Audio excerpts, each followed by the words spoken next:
Olá, muito bem-vindos de volta a mais um episódio do podcast Direito ao Envelhecer.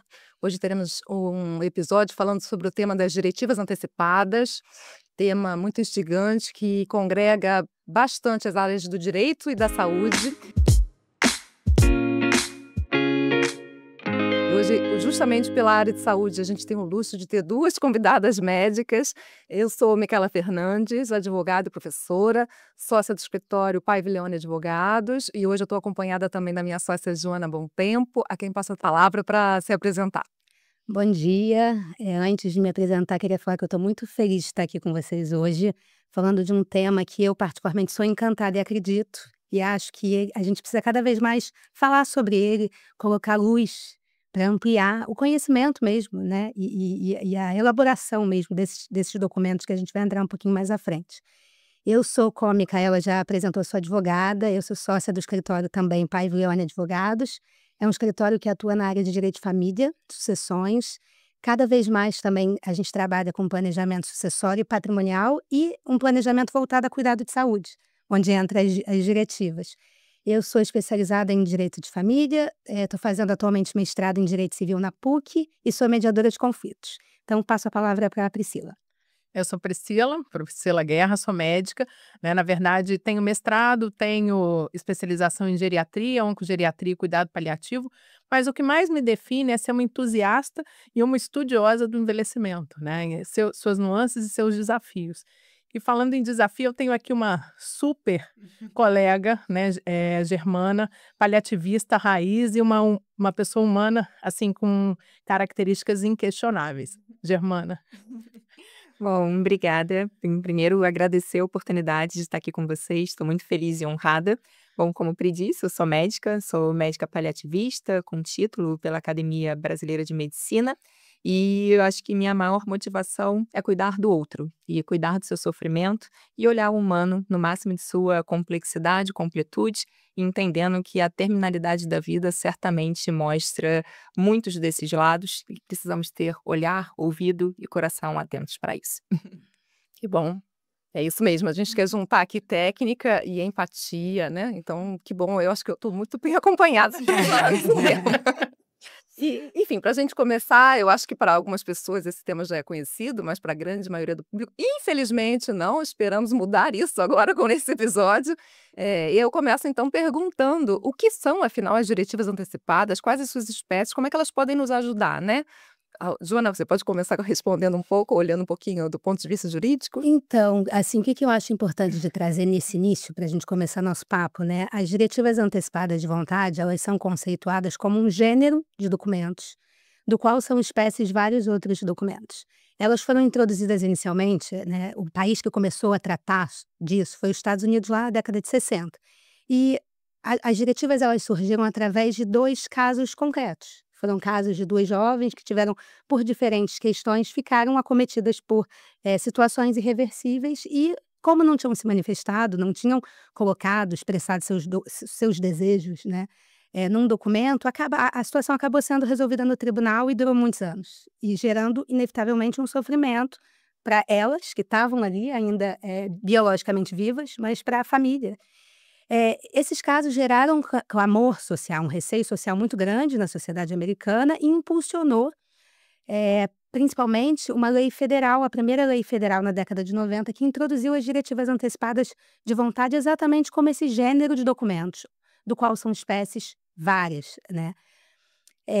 Lá nos Estados Unidos, a gente tem diretivas psiquiátricas, diretivas para demência, plano de parto, ordens de não reanimação, o testamento vital e a procuração para cuidado de saúde. Essas espécies são essas duas últimas, né, são as mais trabalhadas e debatidas aqui no Brasil, então acho que eu vou realmente adentrar-se.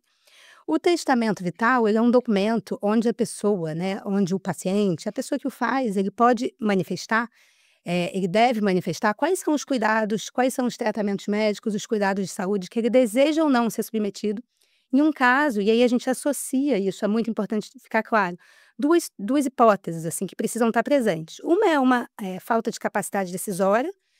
Quando ele faz esse documento, a pessoa precisa estar lúcida, né, tem que estar com um esclarecimento, mas para ele ser para ele ter validade, para ele ser interpretado, precisa estar associado um comprometimento dessa lucidez, dessa capacidade decisória, desse esclarecimento, a uma terminalidade, vamos dizer assim, a uma doença com um prognóstico muito desafiador. Esse é o testamento vital.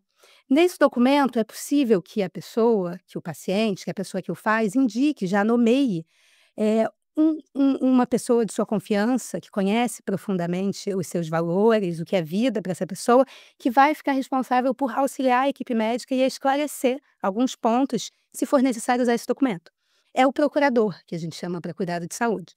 Ele pode estar introduzido no testamento vital, mas aí ele só vai ser associado nessa hipótese desafiadora de vida, de uma doença grave, ou ele pode ser também nomeado através, escolhido de um documento próprio, fora do testamento vital, que é o mandato duradouro ou procuração para cuidado de saúde.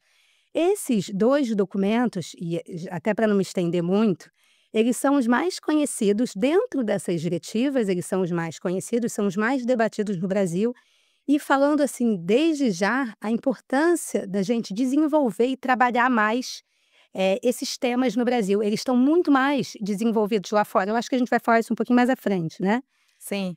E- Acho que é importante pensar que, assim, aqui no Brasil, até pela garantia de liberdade assegurada na Constituição, as pessoas, mesmo não tendo uma previsão legal específica, podem dispor, tratar das suas decisões existenciais de forma ampla, exercendo a sua autonomia e também, principalmente, a gente tem a dignidade da pessoa assegurada constitucionalmente. E isso faz com que essas discussões possam existir mesmo sem uma previsão legal específica e justamente eu acho que a área médica, que é onde a demanda apareceu com mais força e os próprios médicos sem saber em situações de conflito, né, desafiadoras, como lidarem e o paciente, bom, o que ele manifestou a respeito, isso que faz toda a diferença e que fez essa questão adentrar no nosso direito, ainda que tenha havido uma discussão muito grande sobre, num primeiro momento, a constitucionalidade de certas disposições, com alguma distinção, assim, mas aqui a gente não está, de alguma forma, permitindo um auxílio a suicídio que é criminalmente impedido no nosso direito, né? Eu acho que tem uma distinção aí importante que eu acho que a área médica pode trazer, né? Eu acho que vale a pena a gente ter a diferença conceitual do que é uma coisa e o que é outra, né? A eutanásia é, de fato, crime no Brasil. A gente recentemente teve a liberação da eutanásia no Uruguai, que está já para fins de sanção presidencial, já passou pelo Congresso, pelo Senado, mas obviamente que a gente precisa olhar com um certo temor, enfim, para não ter uma troca e uma inversão, né, de situações que potencializam até questões judiciais, enfim, outros contextos, mas a eutanásia no Brasil é crime, né, não é permitido, não é reconhecido pelo CFM e é qualquer ato que facilite ou acelere o processo de morte, né? Ao contrário, a gente tem a ortotanásia, exatamente esse contexto, né, em que a gente é permitido por lei, enfim, é reconhecido pela sociedade brasileira, né, e a Sociedade Federal de Medicina, e, na verdade, ela é um instrumento em que a gente utiliza para minimizar as situações que possam potencialmente gerar sofrimento, seja em todos os níveis de sofrimento, né? Seja na esfera social, psicológica, espiritual, e principalmente o sofrimento físico, que é o grande temor da maior parte das pessoas, né? Então a gente precisa dessa diferença entre um conceito do que não é permitido e do que é sim, e parte dessas diretivas vão nos nortear entendendo aonde esse paciente está e o que ele aceita como proporcional diante de um cenário de terminalidade e irreversibilidade, né. Então, Germana, o que você acha aí, né, do ponto de vista do cuidado paliativo, essa questão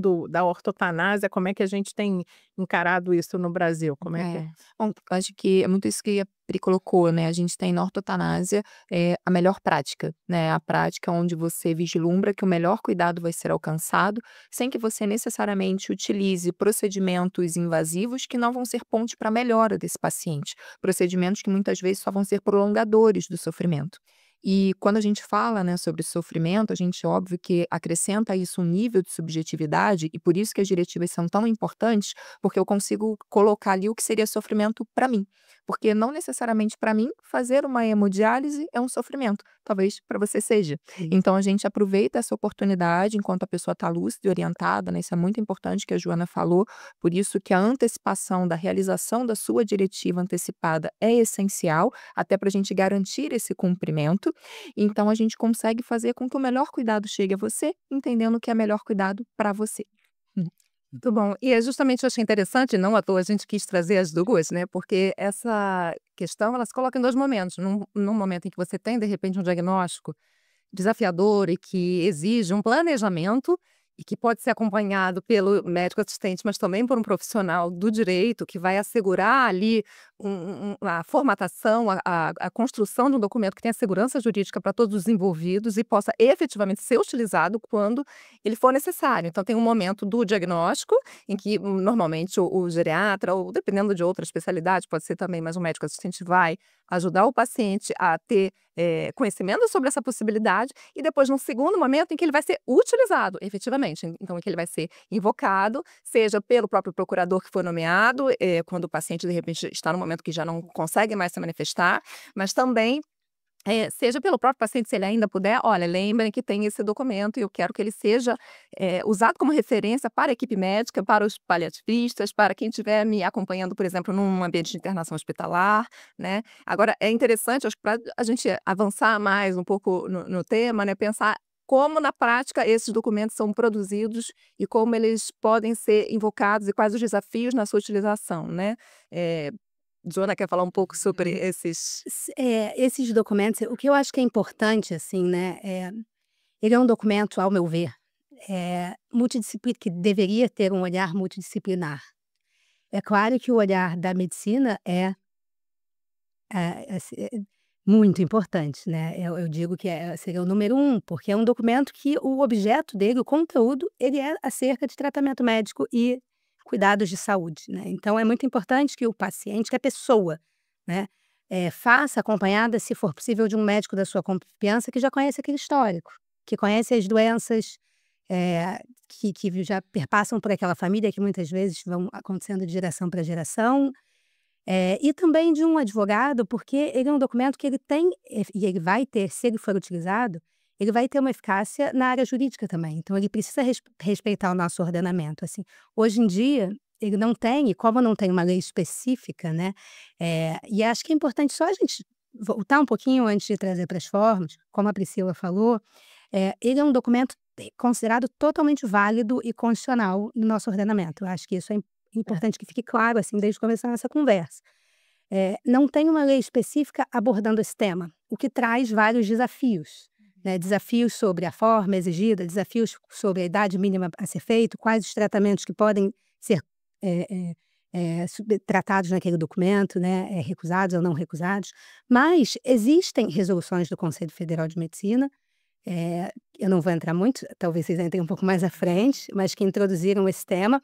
Após essas resoluções, foram ajuizadas pelo Ministério Público Federal ações civil públicas tentando suspender o efeito dessas resoluções e declarar a inconstitucionalidade desses atos. Depois de alguns anos de discussão, a consagração desse entendimento também da ortotanásia, eles foram considerados válidos. Então hoje eles se baseiam no princípio que a Micaela falou, né, dignidade de pessoa humana, autonomia privada, com essa qualidade dessa vida. Então eles são válidos, mas é muito importante uma legislação específica sobre isso. E sobre a forma, a gente não tem, como não tem lei, como a gente ainda não tem uma forma prescrita. Tem enunciados do Conselho Nacional de Justiça e Conselho da Justiça Federal que indicam que seria recomendável que elas fossem feitas de forma escrita, o que pode ser feito no cartório, mediante um tabelião, o que confere segurança jurídica, ou através de um instrumento particular, com testemunha com firma reconhecida. Mas o nosso ordenamento, ele confere, através de um de seus artigos, a liberdade das formas. Então, até ter uma lei específica tratando efetivamente sobre isso, eu entendo que é livre, apesar de ser muito importante ser multidisciplinar. Embora os médicos prefiram, sem dúvida, a forma pública, a escritura, por um respaldo, eu acho que de responsabilidade até civil perante o paciente, a sua família, a própria instituição a qual integram os médicos, enfim, que podem eventualmente se dê numa situação de conflito, de escolhas, a escolha do paciente, a escolha de um familiar, como proceder nessa situação? Germana, quer falar um pouco desse desafio na prática? Como é que você enfrenta nos hospitais? Sim, falar um pouquinho sobre isso. Na verdade, quando a gente, bom, como vocês sabem, eu faço cuidado paliativo e a gente ainda tem uma característica, né, no nosso país, onde o cuidado paliativo ele se aproxima das pessoas de forma ainda muito tardia. A gente não tem um acompanhamento necessariamente precoce de pacientes que já têm doenças ameaçadoras da vida. Esse cenário vem mudando, inclusive pela formação médica, então acho que nos últimos 10 anos temos muitos ganhos, mas certamente ainda muito para caminhar. Então, acho que a gente está falando aí de uma tríade, né? A gente fala sobre a relação com o paciente, a relação com a família e a relação com a instituição, como você bem colocou. E esses desafios, eles são múltiplos. Eles passam desde a realização do documento em si, que, obviamente, né, nós temos técnica e somos formadas para conseguir levar, inclusive, a pessoa a pensar o que é vida para ela e como que a gente trabalha, né, com perguntas abertas, porque muitas vezes as pessoas podem achar que a diretiva antecipada é você estar à frente de um médico, à frente de um advogado e sair escrevendo um texto, como um formulário preenchido. Eu quero ou não quero, isso faz sentido ou não para mim, quando na verdade isso precisa ser a conclusão de um processo, que é a formação de um plano de cuidados. Então, a diretiva antecipada, quando ela é olhada, inclusive, né, como a conclusão de um processo e que é uma construção e que não necessariamente vai ser realizada em uma consulta, a gente consegue, inclusive, fazer com que ela faça mais sentido para aquela pessoa, entendendo o que é digno ou não para ela, porque não necessariamente as pessoas param para pensar sobre isso. E eu acho que esse é o terceiro desafio. A cultura onde nós estamos inseridos, que não fala sobre a terminalidade, não fala sobre morte, então a gente enfrenta muitos tabus, e na hora de falar sobre isso, muitas vezes as pessoas nem sabem do que elas estão falando. Então, a gente precisa conseguir romper essas barreiras. Com relação à família, quando a gente está diante de um processo que ele de fato foi construído de uma forma mais longitudinal, as, digamos assim, os conflitos eles são menores, porque a família também conseguiu captar o que é digno para aquela pessoa. Quando isso fica muito distante dessa relação, ou quando é feito mediante muita emoção, numa situação de urgência, onde isso não foi discutido, os desafios tendem a ser maiores. E aí você precisa contar com a habilidade dos profissionais de saúde, que muitas vezes estão sozinhos, precisando lidar com todo esse conflito, também com as suas próprias fragilidades, e uma habilidade que também precisa ser desenvolvida, que é a comunicação. Que precisa ser uma comunicação efetiva, onde todas essas pessoas se sintam acolhidas. A gente não pode esquecer que quando a gente fala de um processo de adoecimento, a gente não fala só sobre a pessoa doente. A gente fala também sobre uma unidade familiar que também passa por um processo de adoecimento e que também precisa ser acolhida e cuidada, que também já está passando por seu processo de luto. Então, quando a gente olha por essa família não como conflituosa, mas que ela precisa de cuidados e ter seu processo de luto também respeitado, a gente tende a tomar as melhores decisões.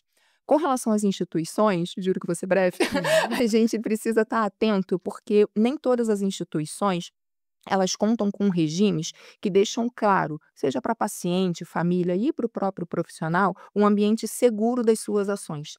Então, o ideal seria que as unidades tivessem comissões de cuidado paliativo, comissões de bioética, apoio jurídico das suas unidades e um fluxograma de quando essas frentes precisam ser acionadas, até para que o profissional, que muitas vezes exerce um trabalho muito solitário, né? Imagino que vocês vivam isso no direito também. Então, na medicina, muitas vezes o trabalho é muito solitário, para que em de situações tão desafiadoras, ele entenda que ele conta com a instituição e as instituições também não precisem se sentir inseguras diante de atos dos médicos que ali frequentam. Que se conseguirmos olhar o conjunto, as melhores decisões vão ser tomadas e lembrando que a nossa prioridade é atingir o melhor cuidado possível, respeitando a autonomia daquele paciente.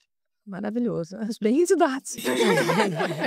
E, Priscila, eu acho que essas questões vão aparecer, acho que primeiro no consultório, muito provavelmente, né? Num diagnóstico de alguma doença que depois vai levar a um momento que chega até um cuidado paliativo, né?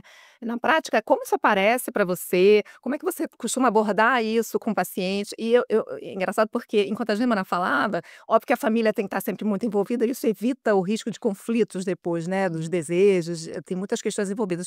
Mas, eventualmente, a solução pode ser até, pensando principalmente no procurador para cuidar de saúde, nomear um terceiro que conheça muito bem, que seja da confiança da pessoa, mas que não seja um familiar até, para não haver esse risco tão aumentado de um conflito entre o seu desejo pessoal e o desejo daquele paciente que precisa ter a sua dignidade, a sua autonomia assegurada, né? Enfim, na prática, você vê isso acontecer no consultório? Pode divulgar um pouquinho para a gente como é que você vê? Então, a geriatria tem um lado, né, em que a gente vai ver esses pacientes, muitas das vezes, no processo de adoecimento e acompanhar ele, né, em todo esse processo até a terminalidade. E aí são muitos os desafios, claro, mas notadamente, a partir do momento que você vai vendo que esse paciente tem ou uma doença definidora, potencialmente de um quadro, um futuro irreversível, ou o paciente está num momento de fragilidade, é um momento de fato para você abordar o que é importante para aquele paciente e não só para o paciente, mas para todo o contexto familiar, né? Igual a Germana muito bem colocou, às vezes o paciente, o que eu considero intolerável, o paciente vai considerar que potencialmente factível. Então, a gente não pode colocar o nosso juízo de valor, né? E conduzir o paciente a essa reflexão. Começa com a reflexão, a gente não faz isso numa única consulta, né? A gente vai construindo esse processo e, obviamente, que esse processo também, não, uma vez concluído, ele não é imutável. A gente consegue revisitá-lo em todos os momentos, né, em que houver essa necessidade. E, de fato, a gente frequentemente, mudou alguma coisa daquela sua definição, porque a gente vai conduzindo esse processo até fazer a transição ou o segmento, de fato, do cuidado paliativo, né? O cuidado paliativo, infelizmente, hoje no Brasil chega muito tardiamente à maior parte da população, e isso acaba dificultando, né, não só o médico geriatra, mas principalmente a gente conversar com todos os profissionais médicos que cuidam com doenças que são potencialmente reversíveis, irreversíveis, na verdade, né. O pneumologista tem o paciente que tem o DPOC super grave, que vai acabar evoluindo para um processo de fim de vida. O cardiologista tem a doença, a insuficiência cardíaca, né, o nefrologista a hemodiálise, e a gente vai dentro de cada especialidade, né, que cuida de pacientes, principalmente os pacientes adultos, tem mais chance de flertar com esse processo, né, com esse momento de finitude. E aí é exatamente isso, a gente tentar fazer essa transição, mas avaliando direitinho o que importa para cada um. Então, no momento em que você tem esse diagnóstico, vale a pena você revisitar com o paciente, se possível, trazer a família para participar dessa definição, porque facilita, fica muito mais fácil, né? Muito mais prático o cumprimento das decisões tomadas em outra ocasião, né? E o paciente tem que estar lúcido, orientado, né? Para que essas decisões tenham, de fato, validade. E como funciona essa orientação? Acho que um dos grandes desafios é que o paciente não consegue antever justamente esse percurso que uma doença, de repente, um determinado diagnóstico vai trazer. O médico é o profissional que já sabe, né, qual é o prognóstico da doença. Às vezes, até o próprio médico pode não conseguir antecipar tudo, porque o estado da técnica pode mudar. Mas, assim, no que a gente sabe, o médico é que tem. Então, ele vai dar as orientações, mas, por outro lado, tem que ter uma preocupação de também não assustar, porque, às vezes, você passa muita informação, o paciente não consegue digerir aquilo tudo para colocar no papel. Quer dizer, a documentação tem que ser flexível para cobrir situações variadas, mas sem detalhar tanto. Na verdade, parte inicial desse processo é a gente ter o objetivo do cuidado. Se a gente, a partir dali, tem o objetivo do cuidado claro, a gente vai construindo essa diretiva com um pouco mais de cautela e um pouco mais de respaldo, exatamente para você saber o que importa para aquele paciente, né? Não só em termos de prevenção de sofrimento, mas de evitar procedimentos que são, de fato, intoleráveis para aquele paciente. Então, é desafiador, de fato, né? E a gente falando sobre isso chama atenção, porque muitas das vezes as pessoas não ouvem falar, né? Recentemente, a Sociedade Brasileira lançou um jogo, chama Cartas na Mesa, em que você começa a falar sobre o que importa para você. Então, você consegue achar pela internet, né? E as famílias que têm essa construção desse objetivo do cuidado, a gente pode começar por ali, né? Vendo o que importa para você e a família ir conceituando ali, entendendo e realmente mergulhando nesse cenário, que é completamente cheio de tabus ainda para a maior parte da população. Muito bom, porque o documento passa a ser com informações claras o suficiente para efetivamente orientar as equipes, mas também flexível o suficiente para garantir situações não detalhadamente enumeradas ali, mas que possam cobrir, né? Acho que passa por compreender valores gerais que possam ser aproveitados. Acho que só complementando um pouquinho, eu acho que é importante que esse documento ele reflita o que é vida para aquela pessoa. Então, que ele não se limite a ficar necessariamente só sobre questões médicas e de saúde. Sim. Ele pode ser um documento, e ao meu ver é muito cuidadoso quando a pessoa que orienta o sujeito que está fazendo aquele paciente consegue dar essa visão de que é um documento de cuidado. Não necessariamente para tratar somente o que eu quero me submeter ou o que eu não quero. A gente fica muito com esse olhar fechado, né? Mas porque assim, o testamento vital, a ideia é de que ele vai ser lido e interpretado quando aquela pessoa não tiver mais voz, né? Quem fala isso, eu não sei, agora eu acho que é a Ana Cláudia Arantes, né? Que eu acho essa frase linda, porque a ideia é que se o paciente tiver voz, escuta-se e pergunta-se ao paciente. E Mais ouve. fácil, não é? E ouve a resposta do paciente, né? Porque hoje em dia tem uma distância tão grande, né, nessa compreensão. Mas esse documento, a ideia dele inicial é para ele ser interpretado e ouvido quando o paciente não tiver voz. Então, quem está interpretando aquele documento não conhece quem é aquele paciente antes daquela doença. Como era a vida antes daquela doença. Então, e aí se a gente vê pessoas, inclusive advogados, que trabalham e que produzem esse documento, e a gente busca tentar fazer isso e cuidar disso no escritório, refletir o que é a vida, quais são os valores, quais são os receios, quais são os limites daquela pessoa que vão ser assegurados, e a gente espera que sejam no momento se eles precisarem ser lidos, né, e ouvidos. Tem que falar sobre a identidade do outro, né? E eu acho que esse processo, por isso que é um processo, é ajudar a pessoa, inclusive, a se reconhecer dentro desse processo de adoecimento, Sim. né? Buscar o que faz sentido para ela e que ela consiga deixar a sua voz registrada. Eu costumo conversar com os pacientes que a gente precisa ter o combinado que está escrito na pedra. Porque, como a Priscila falou, várias coisas podem ser revisitadas, mas talvez algumas coisas não. E, em geral, as pessoas têm coisas que são muito claras do que elas não querem ou do que elas querem, no sentido de que eu não quero sentir dor. Beleza, esse é o combinado que está escrito na pedra. E aí a gente vai traçar os caminhos para chegar até ali. Então, acho que quando a gente tem, né, esse norte muito bem definido, os caminhos eles vão sendo alcançados. Por outro lado, as diretivas que deixam, digamos assim, muita amplitude, no sentido de que eu quero morrer com dignidade. Mas o que é digno para você?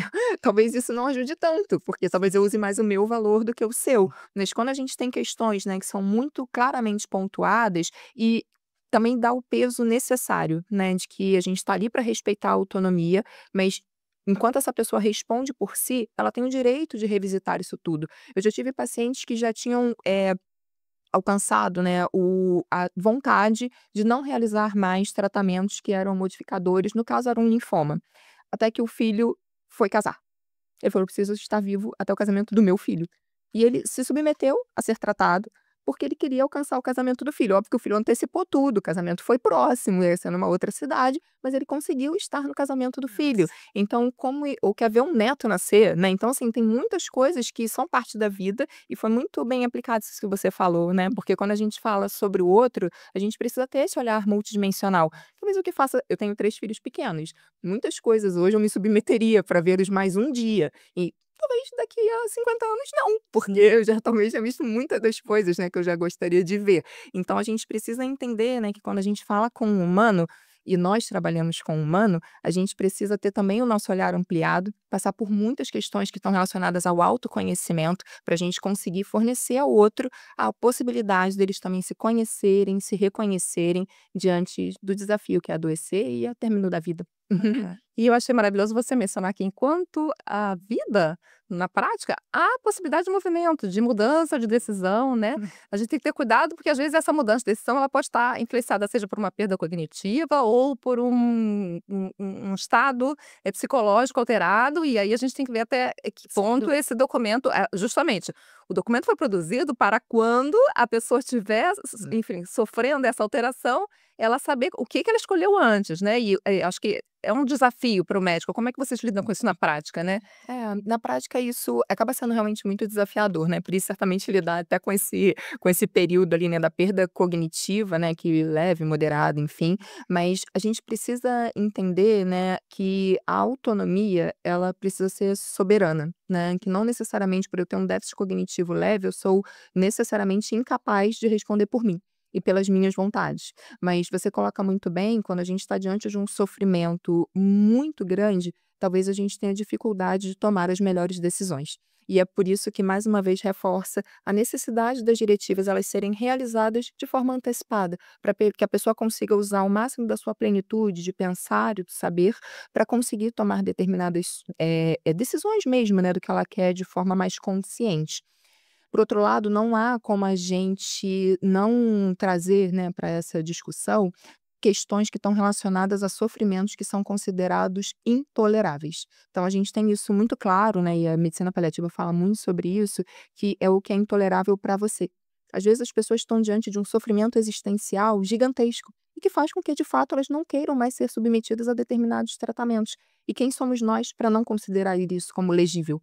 Então, a gente precisa, mais uma vez, contar com uma equipe multidisciplinar, e a gente está longe de estar falando, né, mesmo à luz dos profissionais de saúde, exclusivamente com médicos, a gente precisa contar com uma equipe multiprofissionalmente formada para garantir, né, que a gente extinguiu todas as possibilidades de reversão daquilo que está sendo vivido, para também garantir que as melhores decisões estão sendo tomadas. E a vantagem do documento é que ele garante a preservação da escolha do paciente, né, da autonomia do paciente, porque pode acontecer justamente de haver um conflito entre os parentes ou entre si ou entre a vontade de um parente que esteja ali acompanhando na internação, mas e com a vontade declarada e o que prevalece, é importante que se diga, né, daí a gente falar da importância desses documentos, é a vontade do paciente, né, Isso do é que ele importante. escolheu. E só para complementar isso que você falou, já para colocar, a gente tem que ter bastante atenção, porque muitas vezes a gente fica preocupado com o fazer. Mas sabendo que nós, médicos e as próprias instituições, a escolha do não fazer aquilo que está na diretiva também é uma decisão. Então, a partir do momento que a gente escolhe não cumprir, a gente também pode arcar com questões éticas e legais. Então, é esse o motivo, né, de tamanha atenção e, mais uma vez, né, uma das minhas felicidades de estar falando aqui, para a gente conseguir capilarizar esse tema e trazer à tona discussões tão relevantes.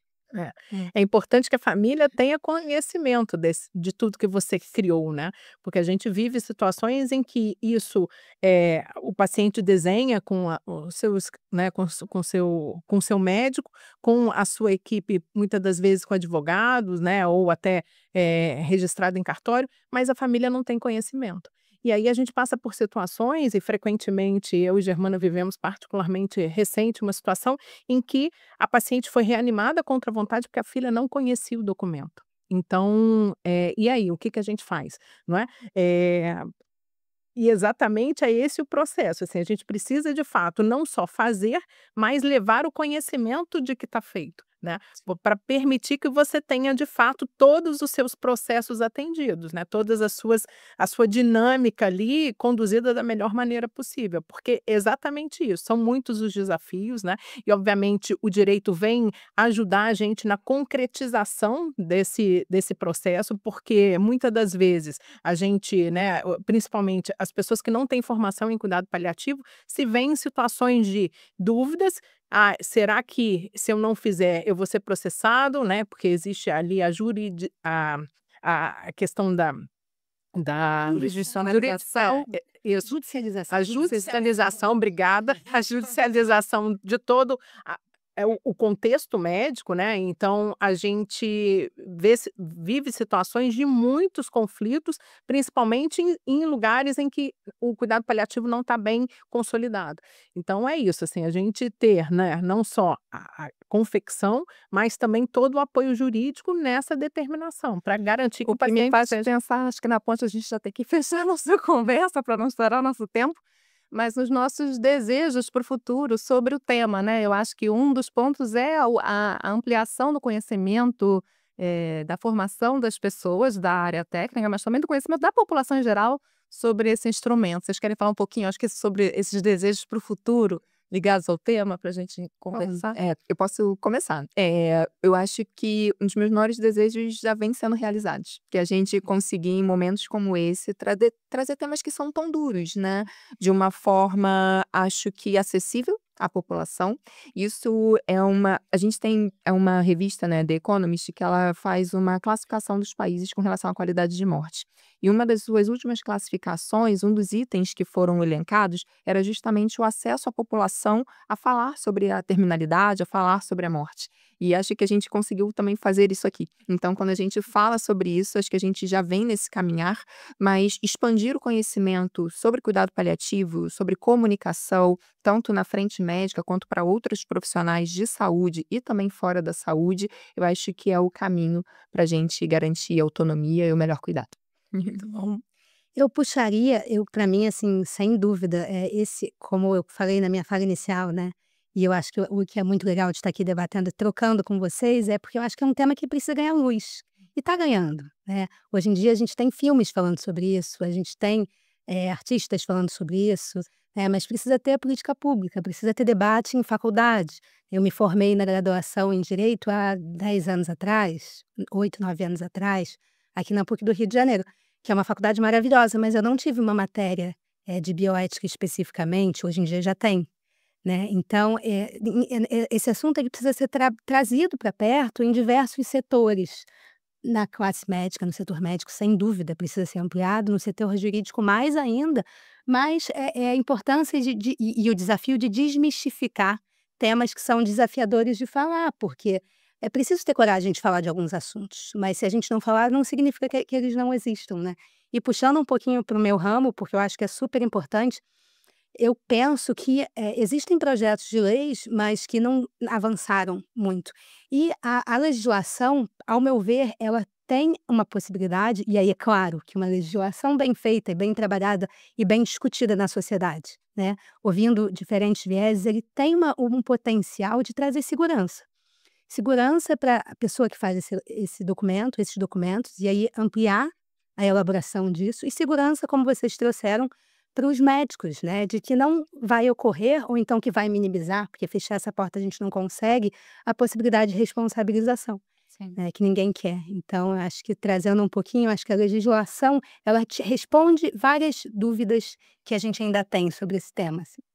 Priscila, seus desejos. Eu acho que é isso, né, a gente conseguir falar mais sobre o tema, né, eu acho que, a gente abre uma porta, né, sem dúvida nenhuma, de capilarização desse tema, porque é importante não só a gente ter o conhecimento técnico, como enquanto formação, né, de profissionais, mas levar isso para conhecimento da população em geral. Porque, muita das vezes, né, os pacientes às vezes chegam lá com questões, às vezes agora a inteligência artificial muitas das vezes coloca os profissionais até em situações: "Não, eu não preciso do profissional, a inteligência faz por mim", mas esse olhar humano, né, e essa construção desse cuidado, de fato a inteligência artificial ainda não consegue atingir. E jamais conseguirá. Vocês vão ver nada.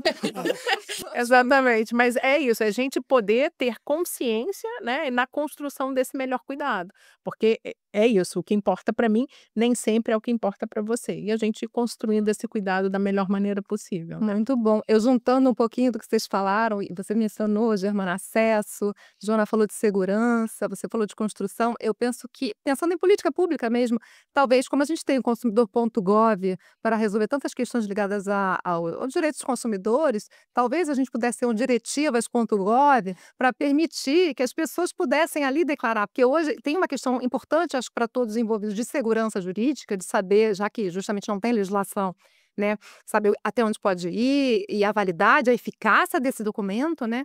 E hoje a gente sabe que muitas pessoas se valem da escritura pública, né, para dar um respaldo maior para todos os envolvidos. Só que a escritura, ela tem custo, o que inviabiliza o acesso de uma enorme parcela da população, ainda mais num país desigual como o nosso. Então, o meu desejo seria que a gente tivesse mecanismos barateados ou sem custo, a custo zero, porque a gente está falando aqui de um direito fundamental, de exercício sobre a sua autonomia. E direitos fundamentais não deveriam ter custos para seu exercício, enfim, por qualquer pessoa, né? Enfim, para fechar mesmo de vez, alguém tem alguma recomendação de obra? Eu mesma pensei em duas, né? Eu mencionei Uma Bela Vida, que eu vim, inclusive, tive o prazer de ver com a Joana, com a nossa equipe de escritório. Um filme sensacional, produzido pelo Costa Gravas, um cineasta grego, que só o fato de estar aos 92 anos produzindo ainda já é uma inspiração, né? Sem dúvida. Mas que fala, enfim, basicamente é um filósofo que está numa investigação de saúde própria e acaba sendo apresentado a um médico paliativista e que o convida a acompanhá-lo na sua rotina de visita a pacientes. E o filme, basicamente, é uma série de visitas com histórias diferentes, com escolhas diferentes. É um filme muito bonito que nos convida a refletir. E uma outra obra que eu li, que eu achei sensacional também, de um escritor consagrado, premiado, Ian McEwan, esse britânico. Ele escreveu A Balada de Adam Henry, que é um livro sobre uma juíza de família que lida, enfim, com várias questões, e tem ali a questão de estar com um caso em que um paciente, que na verdade é adolescente, é interessante pensar que a gente envelhece desde que nasce, eu já falei disso no outro episódio, então isso aparece em qualquer momento da vida, não é só na velhice, não. E que ele se recusa a um determinado tratamento, e como ele é menor de idade, a juíza vai ter que tomar uma decisão sobre se deve obrigá-lo a se submeter ao tratamento ou não, até que ponto essa validade. Acho que a Juna trouxe essa questão, a gente acabou não adentrando muito nela, né? Mas a partir de quando uma pessoa pode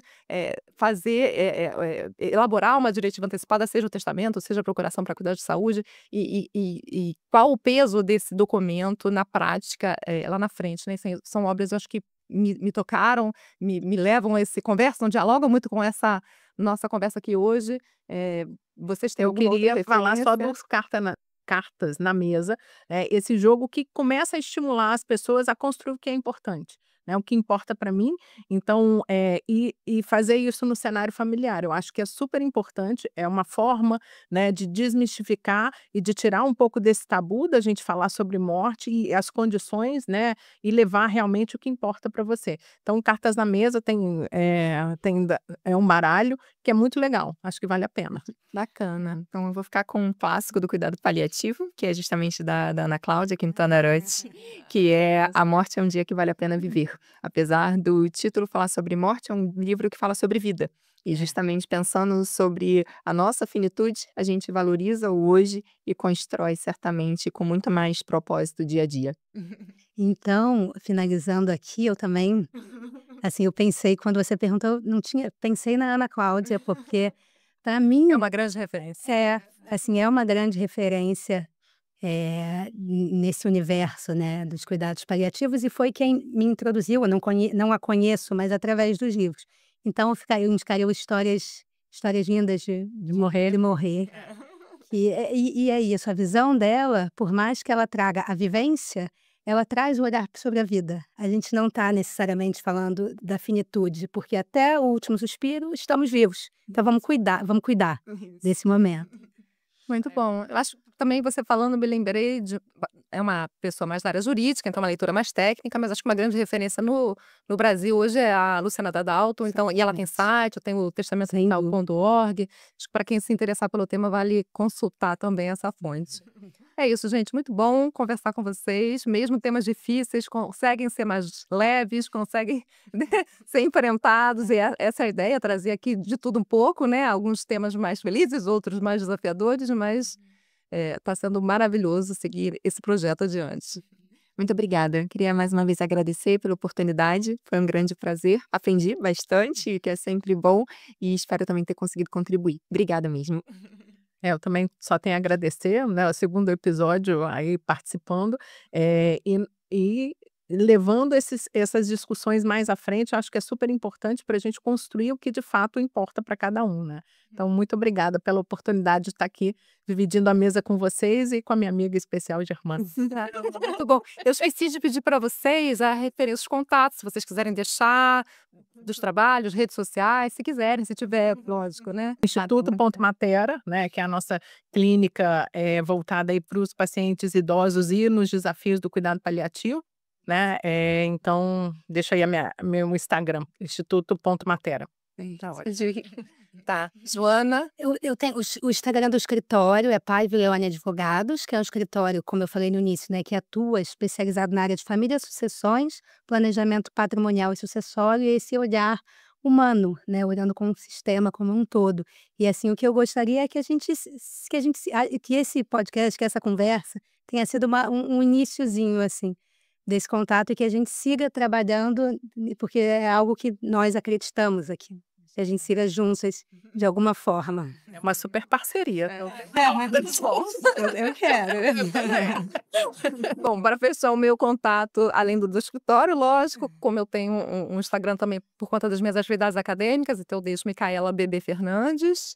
E falando em redes sociais, não esqueça de me seguir também na nossa rede Direito ao Envelhecer, onde estaremos postando notícias sobre os episódios que vão aos poucos ser alimentados lá também. E é isso, então vamos continuar conversando pelas redes agora. Obrigada. Tchau, pessoal.